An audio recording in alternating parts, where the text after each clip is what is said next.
Let's talk about reptiles becoming birds. We're supposed to believe that happened.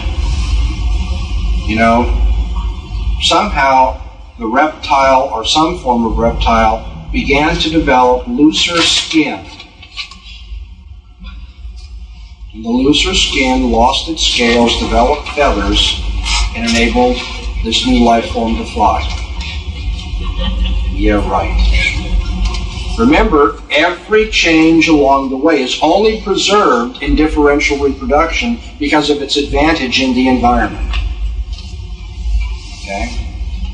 You should study sometime, and really, if you want to know the wonder of God's wisdom and power in the creation of the world, study in a very, very detailed way the development of a bird's feather. The flight feather of a bird is wondrous.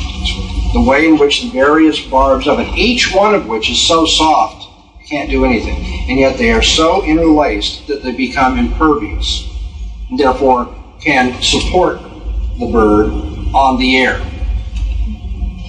But we have to believe that the loose, sagging skin of the reptile developed the intricate pattern of interweaving of the various barbs of the flight feather of a bird, and that every step along the way was somehow advantageous. Well, at some point, the loose skin of the reptile would not enable it to fly, right? Because loose skin is not impervious to air.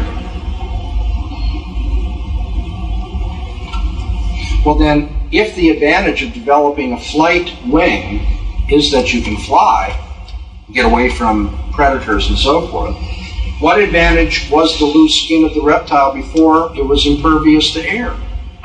And how did we get from the loose skin to the delicate feather of the... This doesn't make any sense, but it's much worse if you look at the lungs of a bird. The avian respiratory system is unique in all the living organisms of the world, all those that have lungs anyway.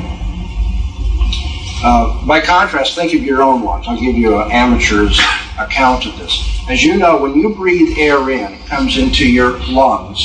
Your lungs are made up of various chambers, brachial trees that break down into smaller and smaller tubes until we finally get to the end. Now, when air comes into your lungs and then goes down to the bottom of the brachial tree, it's got to get out as well, right? And how does it get out? Well, it turns around at the end of the brachial tree and comes back out.